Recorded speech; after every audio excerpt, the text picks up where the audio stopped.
Howdy folks, welcome back to JJ's Library and Readings. Hope y'all are doing good. This is going to be a long episode, so I'm going to head and jump right in. I got my favorite snack, watermelon. Hope you have yours. Hope you got some hot coffee or smoking your cob, whatever it may be. So, we're back with Between Two Fires. We're on Chapter 8 of the Feast in the Night Courney. I guess I said that right. Good start, huh? Anyways, so the castle was deceptive in its proximity. It floated on its pale green hill for the last half of the day, seeming as distant as a celestial body. And when at dusk it was upon them, with its proud white walls and turrets, the banners of the Signor flew from the square keep, and the men walked at ease atop the gate house where the drawbridge was down and welcome. Perhaps the plague had spared this place.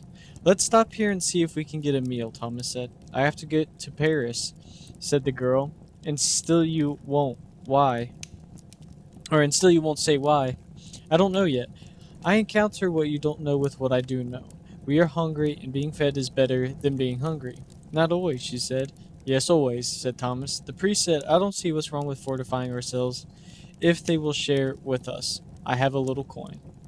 The girl shook her head abstinently, but Thomas stopped the cart and looked for a long while at the strong castle, imagining where an attacker would place siege engines and try to dig tunnels if he came up against this toothly stone beast.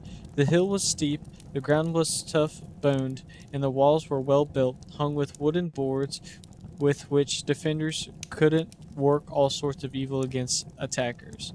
The English would have the devil's own time trying to get in there if they came. Let's go, the girl whined, sounding less like a witch or a saint and more like a brat who needed the back of a hand. Shut up, Thomas said. A rider's coming. Just as the sun went down, a man on a delicate-looking Arab horse issued from the open gate, pluming dust behind him. The priest smoothed his robes and held up his cursor. The girl knitted her brow. Thomas, seeing the splendid livery of the herald shining even in the failing light, suddenly remembered that he was in a cart and felt ashamed.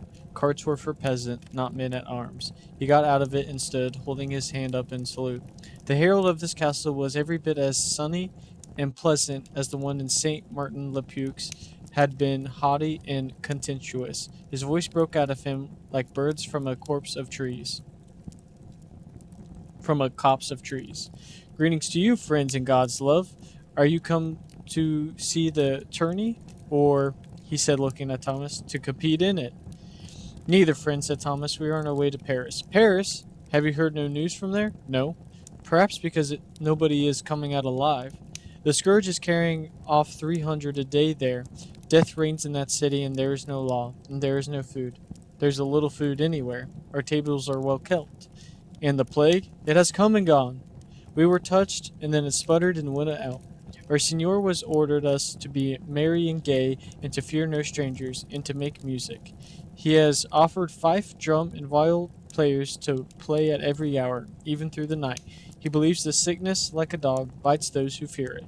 The dog I saw bites everyone and can't hear music.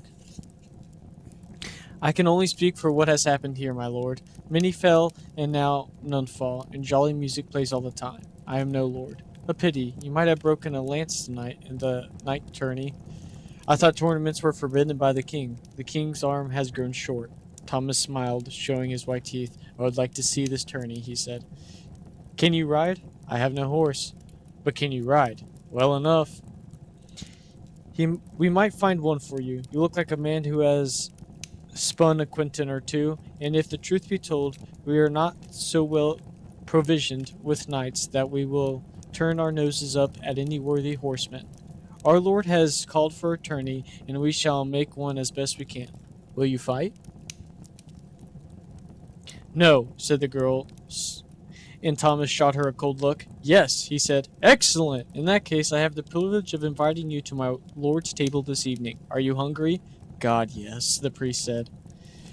The girl would not go to the castle. Thomas commanded the priest and threatened, and in the end she skirted up a tree. For Christ's sake, Thomas said, get down from there. Nothing.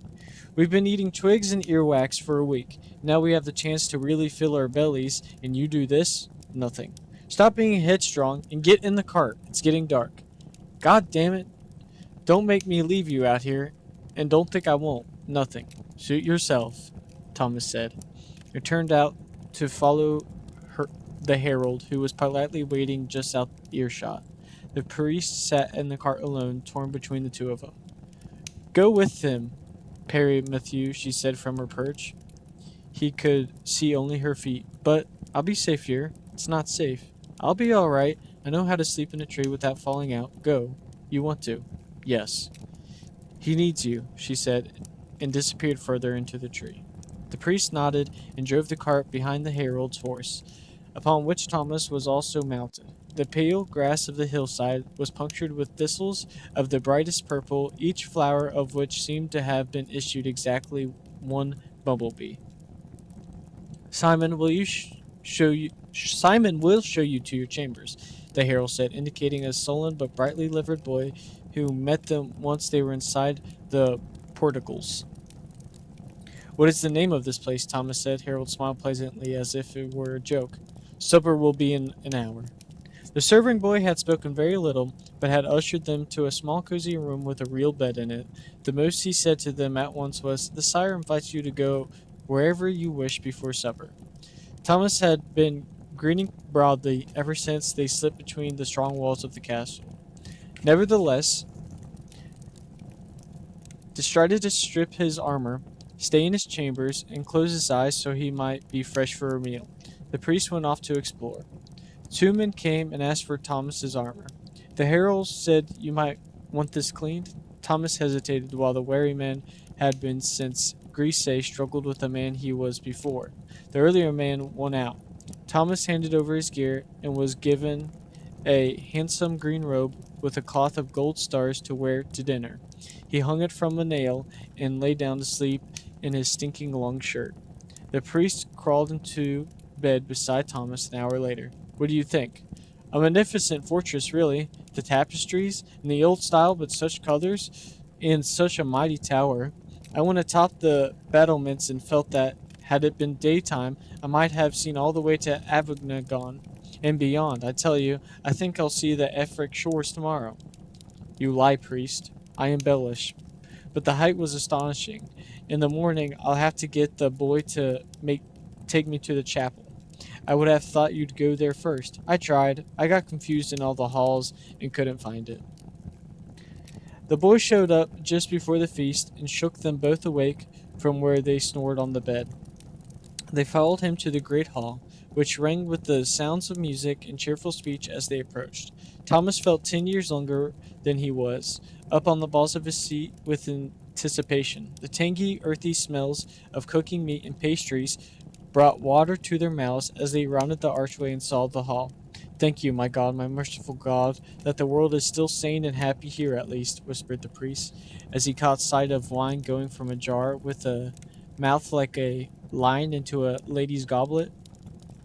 The herald strode over to them and embraced Thomas before announcing them both. Sire, I present Sir Thomas of Picardy and Pierre Mathieu of Saint Martin-le-Preux. Sir Thomas had agreed to try his skill at arms tonight for an astonishment at his greater glory. The lord of the castle, a stunted but ferocious leonine man with little black eyes, looked up from his conversation with a Germanic-looking knight and grinned a black-toothed grin at Thomas and the priest. A plump, black-haired young woman with a high forehead sat next to him, seeming half asleep and indifferent to everything. Any man who has hardened himself with the practice of arms is welcome here. Next, any women at all.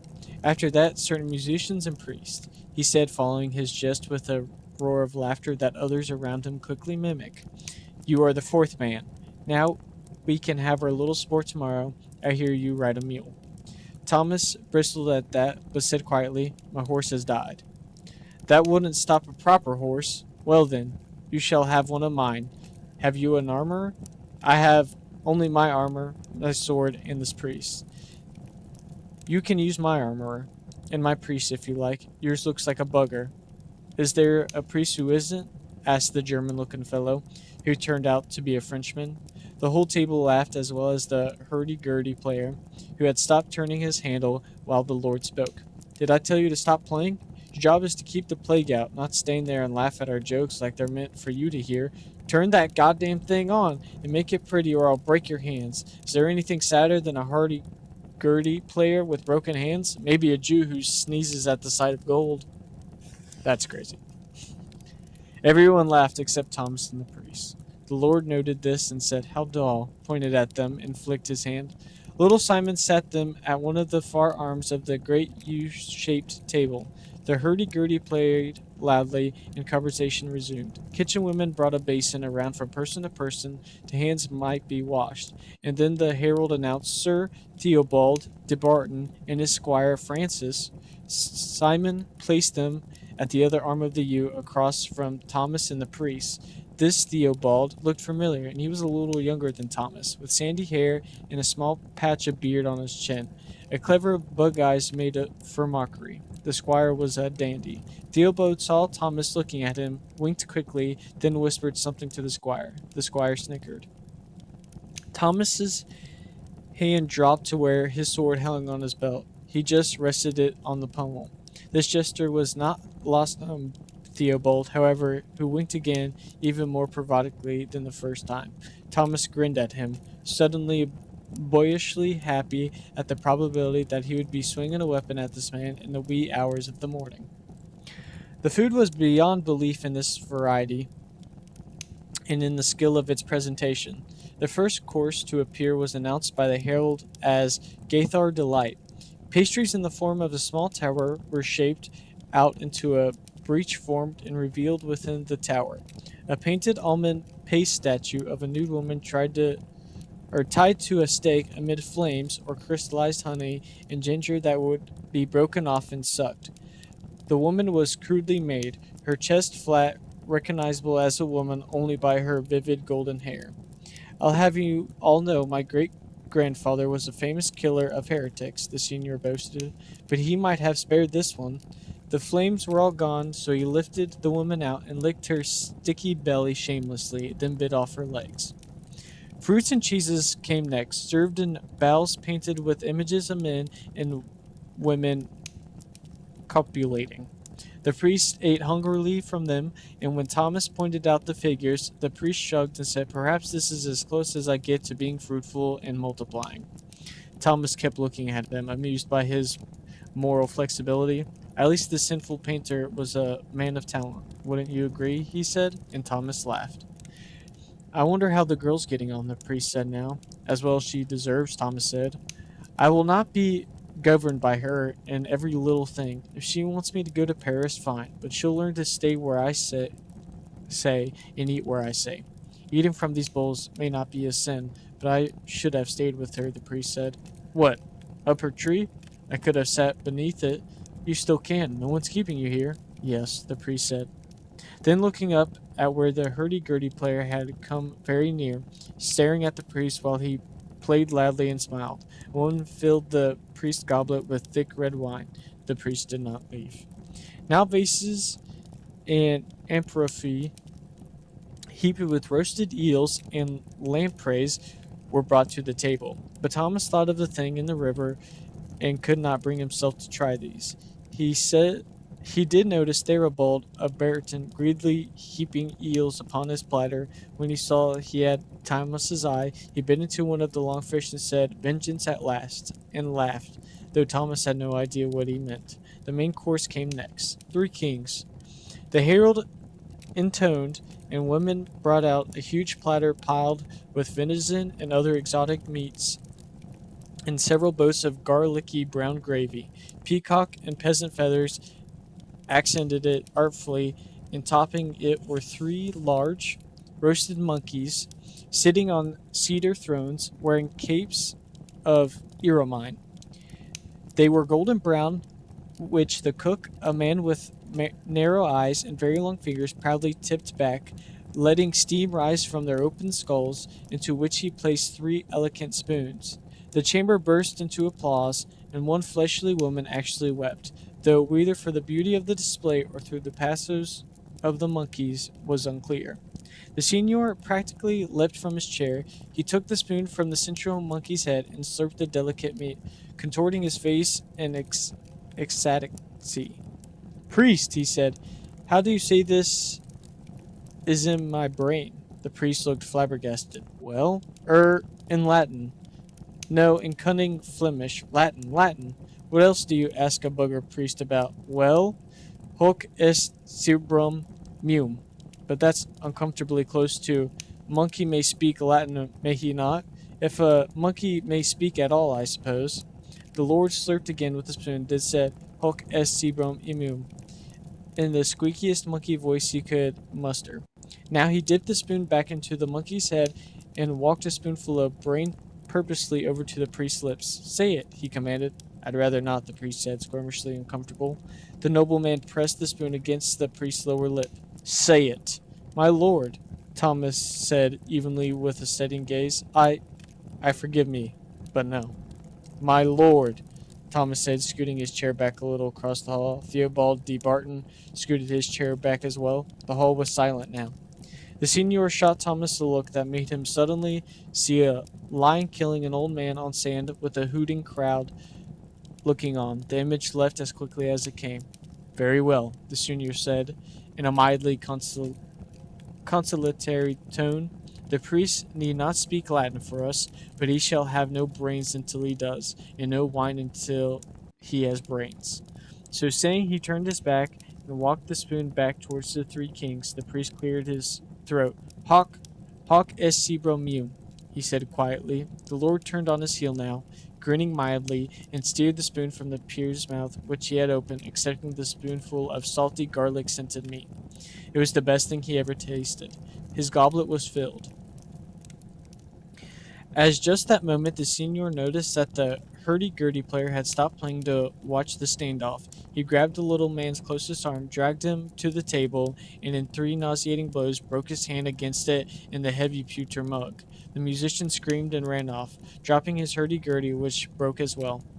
"Where's the viol player?" "Sleeping, sire," the herald said. "He played all last night for us." "Wake him."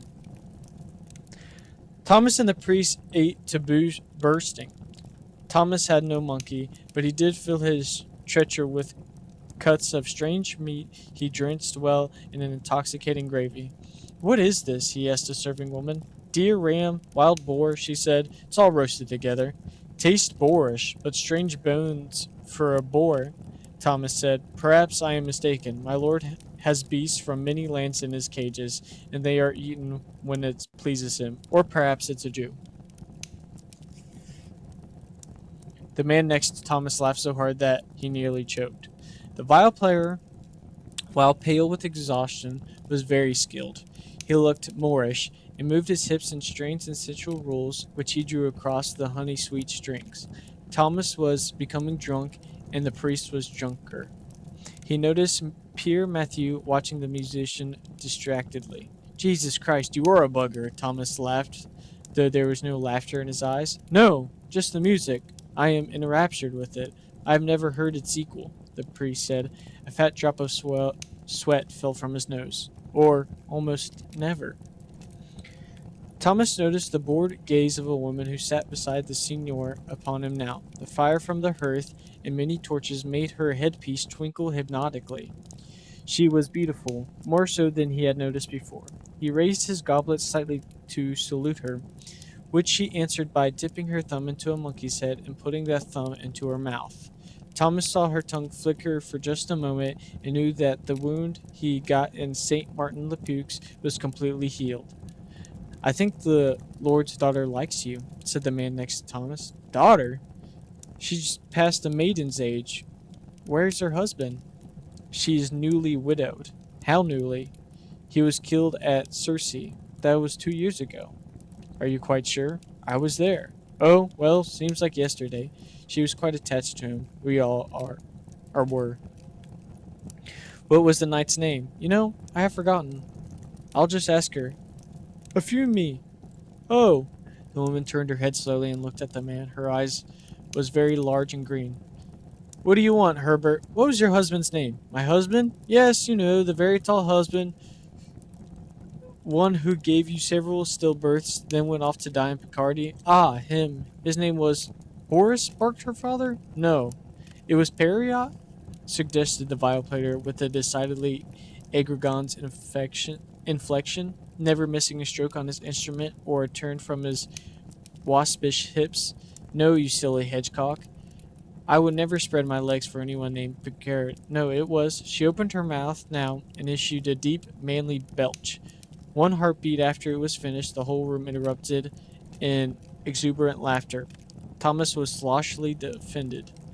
He banged his fist on the table. Nobody noticed, so he banged his wooden goblet on the table, splashing the wine all over himself and the priest. The laughter died off to a trickle. You go too far, he shouted at his fellow celebrants. You injure the memory of a worthy man? He was swaying. Oh, said the New York. Signor, amused and intrigued. How so? The wine-sotted soldier could not answer and almost cried, remembering his lord's hard death. The man next to Thomas said, Please forgive him, sire. He was also at the cursed defeat of Crecy, and I think his heart was broken there. Perhaps he saw the man in question, Sir Knight, he said, turning to face Thomas. While you were serving under a noble king, did you have the honor of knowing a tall, handsome chevalier named... At this, he belched even more forcefully than Elefine had. Everyone laughed. Thomas went to backhand the man, but fell, causing the room to laugh harder. He got to his feet, feeling nauseated. I will not dine with you, troop of pigs, he said, and looked around for the priest, who was passed out now with his head on his arm and a puddle of drool under his face. He jerked at the priest's robe, but the priest did not awaken. Thomas left him where he was and lurched into the general direction of the door, followed by the viol player, who used his music to dramatize Thomas's struggle to make an indignant exit. The room was historical. A woman gasped for breath near him. Oh God, I think I pissed myself. He kicked backward at the viol player, catching him in the knee, making his face contort in pain, changing the music from a racy celebration of the drunken progress to a lament for all unjustly injured musicians. Thomas got to the doorway and went out into the darker hall, still hearing laughter and music behind him. He felt his way along the wall for support, realizing now he had no hope of finding his chamber without the boy who had brought him here.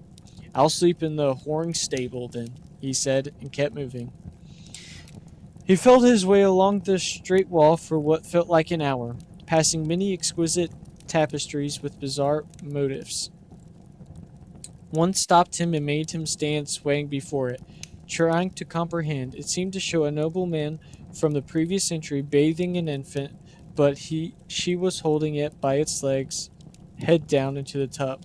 Bored angels in clouds above receiving the infant's drowsy winged soul, while at the bottom of the tapestry, black devils with tusks coming from the bottoms of their mouths, and even stranger devils in a great variety, receiving the ecstatically grinning soul of the mother.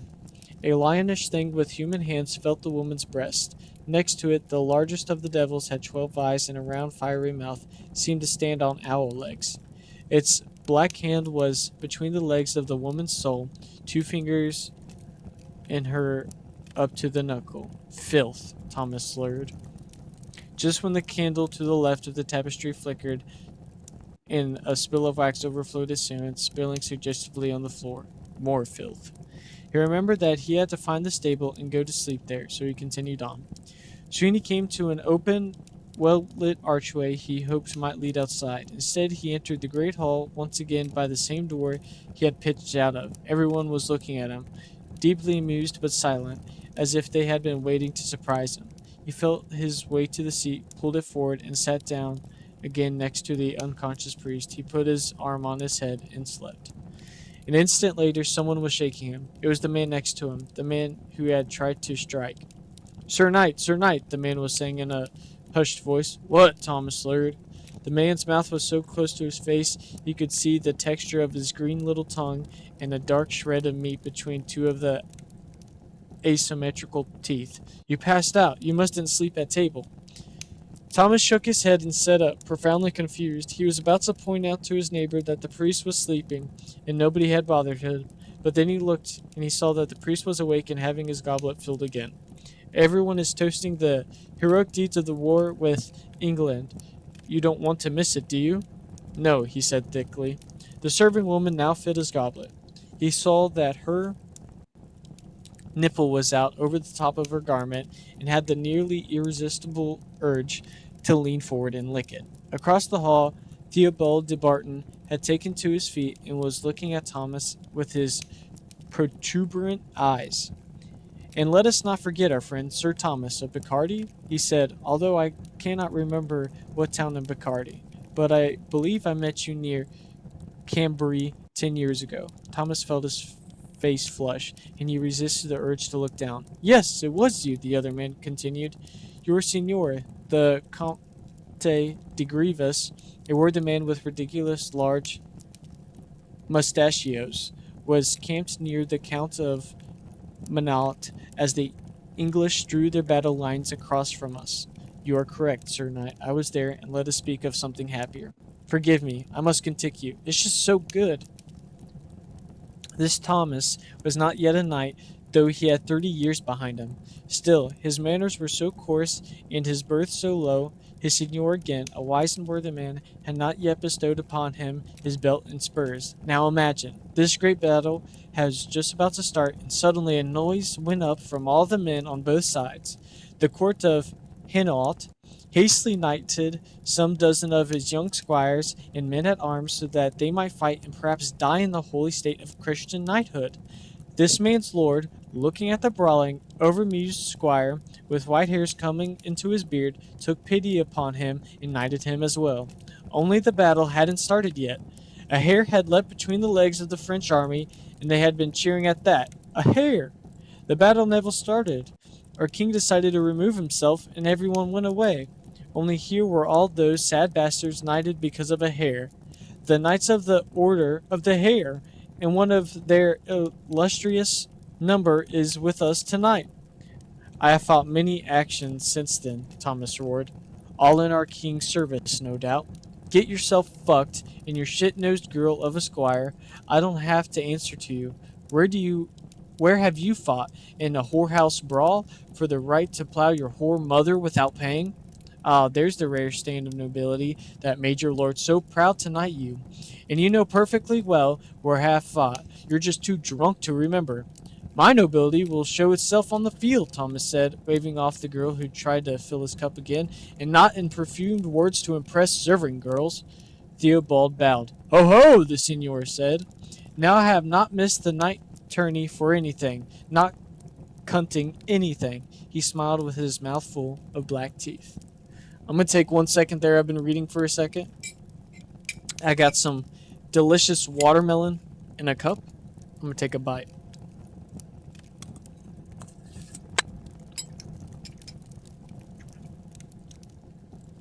Yeah, a little ASMR action there for you all. I'm sorry that's a bit much. I should have turned off my mic. But anyways, let's continue. So, he smiled with his mouth full of black teeth. Night. The blackest hour of it. Thomas found himself in bed, but he was not sure how he got there. His head hurt miserably. A small wax candle guttered in a nook, making the shadows of the stone walls hop. Oh my goodness. I don't even know how to say that, so we're going to skip that, but it makes him sickly. He would have done anything for a cupful, or even a palmful of water. The figure next to him shifted. Pure Matthew, he whispered.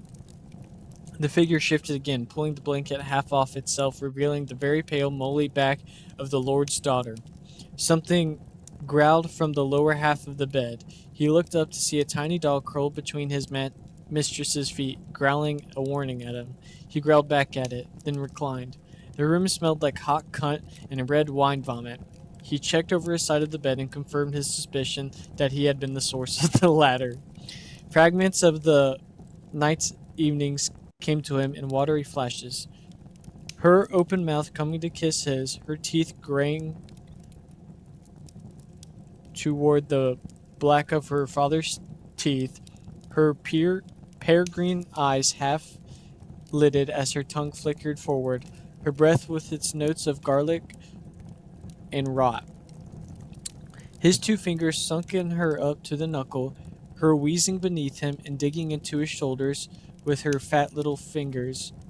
Her legs curled up so she made a football of herself. She had bitten one of his nipples so badly he wondered if he might lose it.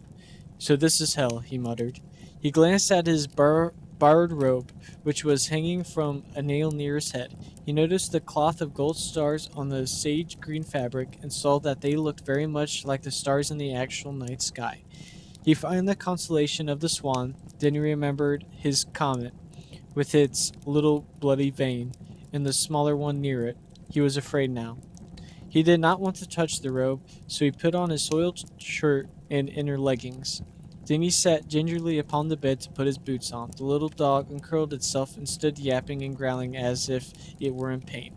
Soon it was, because it made the mistake of biting Thomas's arm, for which he grabbed it, absorbing two more little bites and flung it against the wall. It made a great noise.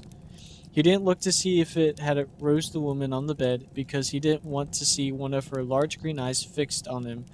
He was grateful to hear her chortle softly and then snore. He took his sword and left. Soon he was lost again in the labyrinth of the stone walls, dripping candles and sputtering torches. At last he felt cool air and went outside into the night. Other people, still dressed in finery from the feast, were moving in the dark courtyard as well, and now came through the same door he had just used. The woman from his bed was one of those. Her headpiece perched on her high forehead again, the wicked little dog in her arms, her green dress shining. How did she get dressed so quickly? She ignored him as she moved past, then turned her head and said, "You'd better find your armor, and I hope you ride better than you fuck. Theobald outclasses you miserably there." Everyone around them heard and laughed. He stood there, headachy and confused, while the crowd flowed past him. He looked where they were going, and saw pennants flapping in the cool night breeze over a grounded constellation of its lit lamps and torches, the tournament field. He felt a tug on his elbow and saw the boy Simon standing there. "The armorer wants you. Run! Get out of this place. Armorer." How long had it been since he'd had an armorer? In this confusion, he followed the boy to a little tent. The two men had taken his armor before were within, ready to suit him in his mail and plate. It had all been scoured and shone marvelously. A tournament helm sat on the armoring table. Thomas's mouth stood open. "Don't just gawk at us, and don't get too attached to it, sir. Theobald will smash it all into junk, like as not, and you with it. He fights with a mace, and he's quick as a fish from a dead man's skull." Thomas nodded at them and let them begin. He noticed his surcoat, clean now and embolized with a heretic image that had not been there before. Two fleurs de lis and a hair. He chuckled. Yes, this is hell. And if all that was left for him to do was fight, he would fight to frighten Lucifer. "Fuck it," he said. "Just fuck it." "That's what we say, Sir Thomas," the older armorer said. "And if it won't let you fuck it, cut its throat. Hey, Jesmel, pass us down his sword. He'll want that clean too." The other man handed him the sword, and the armorer only half unshielded it before he sheathed it again and put it on his armoring table. "What the hell is on this thing? Christ, I killed something foul in a river." "Well, I'm not touching it. Hey, Jesmal, you want any of this?" he asked the other one. The other one shook his head. The first one tossed the sword at Thomas's feet, and they finished buckling him in. A horse whined outside the tent. "That'll be your horse, Grissater. I thought I'd be riding Belter. Oh, right, the Signor is riding Grissater." At that, Thomas sounded, and the herald spoke. Though Thomas had not heard what he was saying, then the crowd roared. The tourney had begun.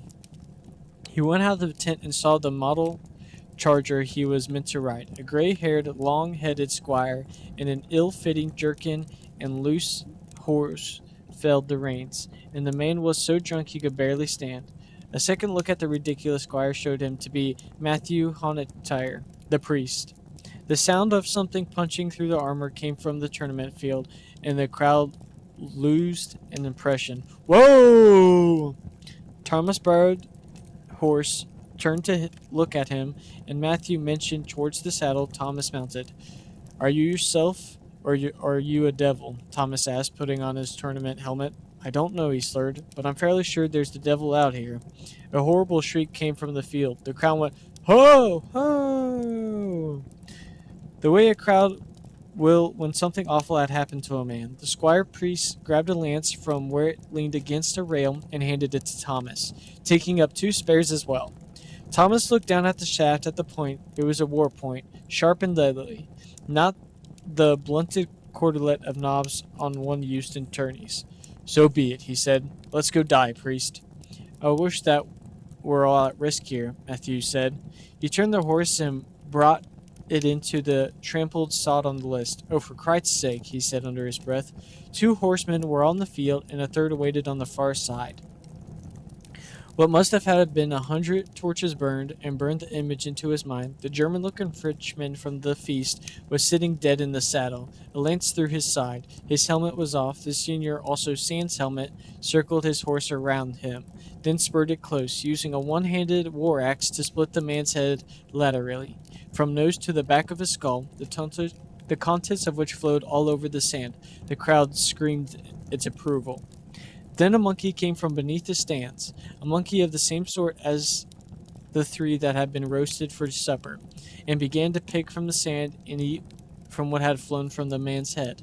When he had gotten all there was to be found on the sand, he scampered up the horse and up the armored body of the half-headed German Frenchman and began to eat directly from the bowl of his remaining head. Ho! Went the crowd. Now the monkey kicked his heels against the armor of the dead knight he straddled, and the knight body jerked and spurred their horse, who trotted off the field to eat grass. The knight's body slid heavily off the saddle, and the monkey scampered beneath the stands again. The crowd went silent, then began to chant, Next! Next! Next! Next! The lord, still circling on Greshire, pointed the gory axe at Thomas. Thomas suppressed a shudder. I can't, he thought, then spurred his horse forward to take his position at the end of the list. Lance or sword? Thomas shouted at the senior. Lance, he bellowed. But not me, him. Theobald de Barton was in position now, placing his tournament helmet and taking his lance. He set a widest horse that couldn't wait to run. His dandy squire handed him his first lance. Ready? Screamed the lord, raising his axe. Theobald raised his lance. Thomas raised his. The axe fell. The charger started off. Thomas more heavily, and the 2 made for each other. At French tournaments, a barrier normally separated the jousting knights to prevent collision, but this was open like a German field. Thomas reined his horse to keep it on the right side, but his lance pointed crosswise. But the horse stubbornly made right on its oncoming counterpart. At the last minute, the other horse corrected, and the men shocked their lances into one another. Thomas felt his glance sadly but harmlessly off Theobald's chest piece, rocking him back with the impact. Theobald's point, however, gouged into Thomas's just below his left hip, dislodging several links of chain and digging a hotly painful furrow into him. He gritted his teeth and tried unsuccessfully not to grunt, reeling but staying upright into the saddle. Both men had kept their lances, so they wheeled their horses around and repositioned themselves for another charge. Neither waited for a signal from the senior this time. They both made for each other. This time, however, Thomas felt his horse slowly beneath him. He swore at it and spurred it, but Belter kept losing speed. Even as the other knight loomed closer and more dangerous through the slit in Thomas's helm, the horse stopped altogether. You whore, Thomas said to his mount, even as Theobald's point dropped and slammed into Belcher's chest. The horse screamed, reared, and threw Thomas off. He landed heavily on his back, sending a wave of pain down his legs all the way to his heels. He sat up to see the dying horse topple on its side, kicking its legs in the air. No sooner had it landed than at least a score of dark shapes rushed from beneath the stands and swarmed over it, the monkeys. Only this time Thomas wasn't sure they were monkeys. Whatever they were, they dragged the horse away already disemboweling it. "Forgive me, Sir Thomas," the senior said. "I didn't know my horse was a fucking coward." Thomas crabbed his way to his feet. Why wasn't his squire helping him up? He removed his barrel helmet and looked down at the list. He saw Matthew now, lolling against a rail, his head tipping back. The vile player from before was pouring wine down his throat, his free hand rubbing the other man's crotch. The Lord barked, "On foot!" And now Thomas turned and saw the other knight stomping towards him, swinging a flanged mate, his helmet also off. "Right," Thomas said, and drew his sword. He moved first against Theobald, running at him and lunging his point at the other man's face. The knight spun and sidestepped at the same time, breaking his mace around into Thomas's back, breaking a rib. Thomas let the momentum take him forward so that he wouldn't be in jeopardy from a second blow. The armor was right. Theobald was fast as a fish from a dead man's skull. He heard the armor moving behind him and sensed the mace passing only half a man's length from where his head had just been, but Thomas had tricks too. He planted his foot and spud suddenly, crouching at the same time, driving his point at the other man's middle. It struck home, and even though the male stopped it, the force pushed the man back and sapped the strength from his mace swing so that when it landed on Thomas's shoulder piece, it hurt but didn't damage. His back was in agony. Did water just come from Theobald's armor? Thomas didn't have time to pull back from a proper swing, so he chopped short across his body and hacking at Theobald's inner arm to try to knock the mace out of it. He knocked the mace arm wide, but his foe kept his weapon, letting the momentum carry it over his own head and backhanded it into Thomas's arm, which went numb. Salt water got into his eyes. Theobald was definitely leaking salt water, and his armor was now finely coated with rust.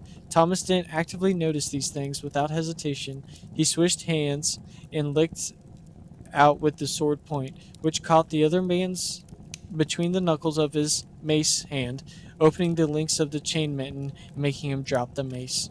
Now Thomas saw the exposed hand and how white it was. So white it was almost translucent.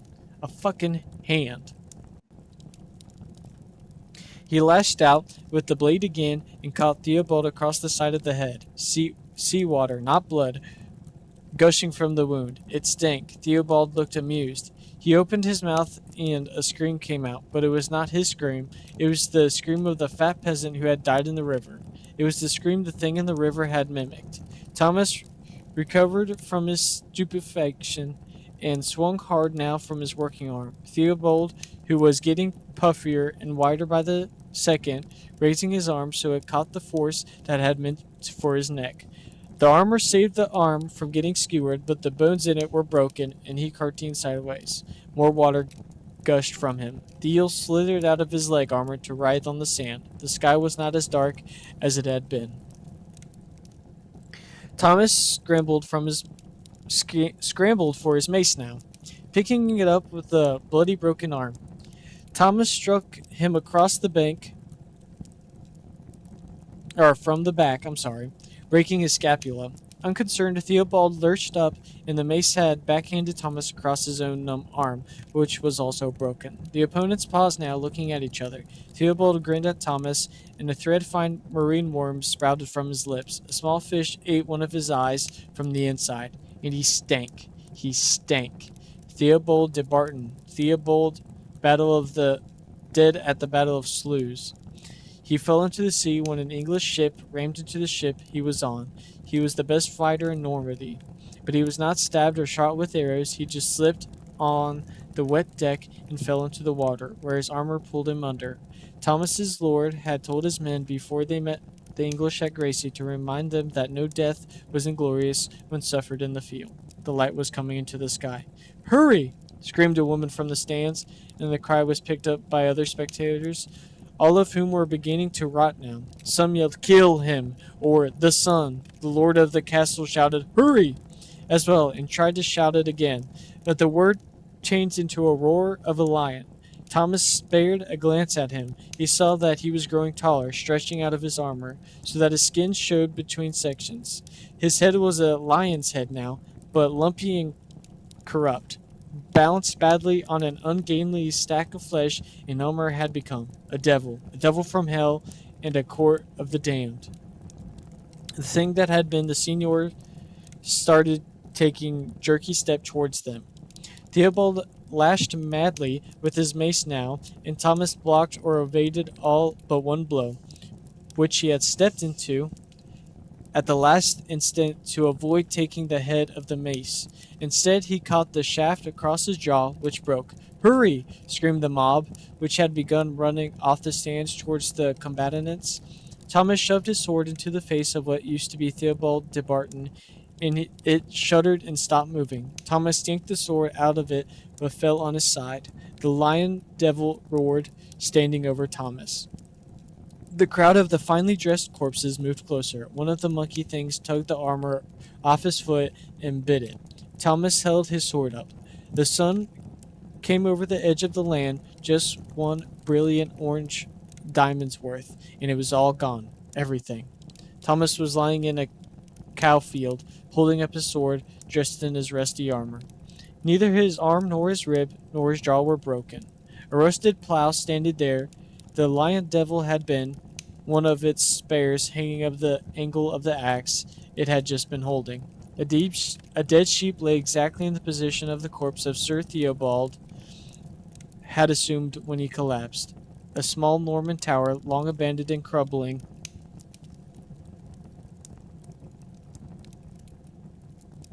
stood where the mighty castle had been where they first saw it at dusk. The priest, laying face down in his robes, was breathing heavily in sleep. "A whoring dream," he said. He got on his feet and stretched. He saw a mound of dirt and walked over to it, having a long piss against it. He realized he had to shit as well, and walked around the dirt mound to see if he could find an ass-whipping plant. What he found instead was a common grave. The last corpse were recent and had been shoveled under very well. A woman's moldy nude back stood out at him, also the herald, a small boy, Simon in bright livery, and the Moorish musician. A little dead dog had been tossed in as well. The sunrise was among the beautiful he had ever seen. He got to his knees, meaning to thank God for it, but couldn't think of any words to say. The girl walked over to him, brushing a leaf out of her hair.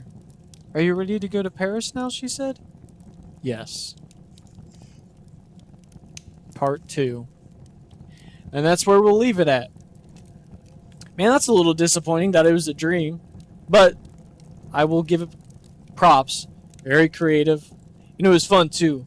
I love like medieval tourneys and all that like jousting and stuff like that. That was really cool. But I guess they got to a crumbled castle or whatever, and he was just dreaming of all that crazy shit, I reckon. I don't know, but that was pretty cool. We're on part 2. I hope y'all enjoyed the long episode. And good morning, good evening, good night. See y'all tomorrow.